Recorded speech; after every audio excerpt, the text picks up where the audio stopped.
And I think the next table is table 4, which is here, I think. And the one following that will be at the back wall, and then we'll be going to table 19.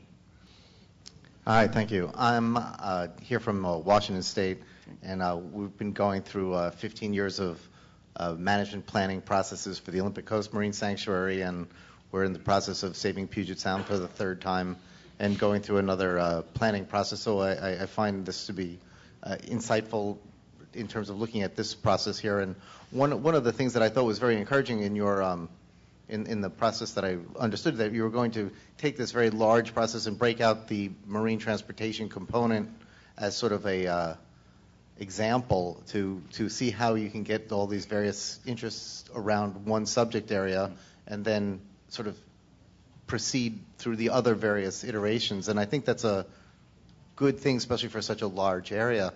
But I actually thought we were going to start that process in this 2-day meeting. And so I was misunderstood that. And I was hoping that somebody could explain how this Marine Transportation Work Group will be conducting itself and how we will proceed. Would someone at table 5 like to address that? Thanks.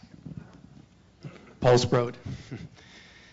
So I'll start off by saying that there's not unanimous agreement on taking a subject area and exploring it in PNCIMA. There are groups in this room who argue that that is starting a process of not looking comprehensively at all ocean uses in a common geographical area. So some would prefer the latter and some would prefer the former. But the logic of considering it initially, and it's not approved, it's still, I would argue, or it's still at a conceptual stage in terms of we're exploring terms of reference. We're trying to see whether there's support to proceed along these lines. So it's not agreed at this point.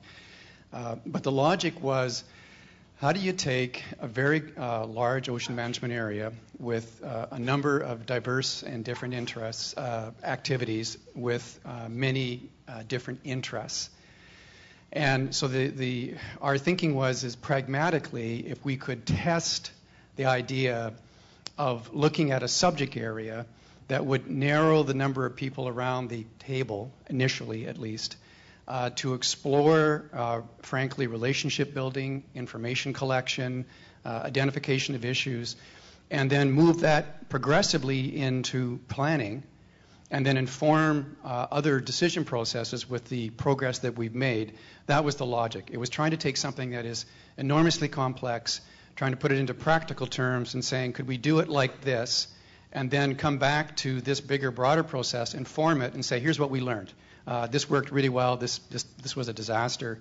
And we can learn from it as we move into the more complex planning, which, frankly, is what PNCIMA is all about. So that's the logic, and it's still in the formative stages. We haven't yet got I can't say we've got an agreement on this at this point, but that's in answer to your question.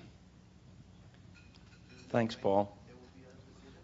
Well, I hope soon. We're well down the road in terms of the initial thinking, but I hope that if we can get the interests to agree that this is the process that we should follow, then it could happen quite soon. If we cannot, then it will be longer.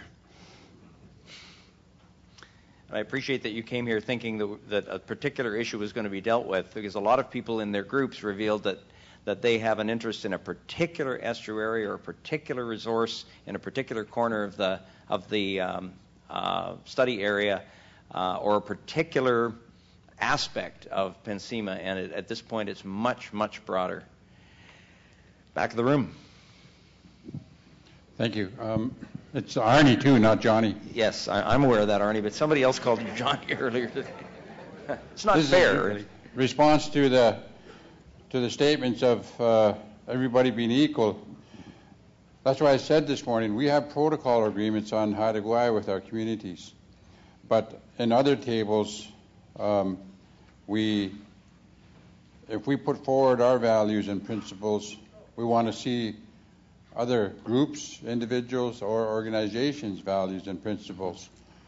And if we agree with each other on that level, that forms the basis of a conversation on what the next step is. So it's not like it's a closed door, but at the same time, once you start to put the word equal out, on the table, it tends to have its own life, eh? So, and there's a bookend to that too, but that's how we do it on Haida Gwaii, and that's why I state that's the starting point of a relationship. A principle, and a principle to us is good, solid information that we could all agree on. That's a cornerstone of taking the next step.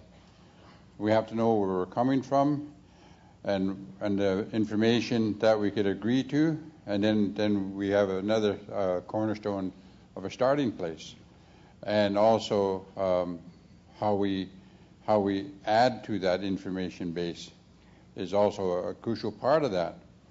So the door is not closed, and it doesn't have to be open forcefully, but it starts at that point. Oh. Great, thank you.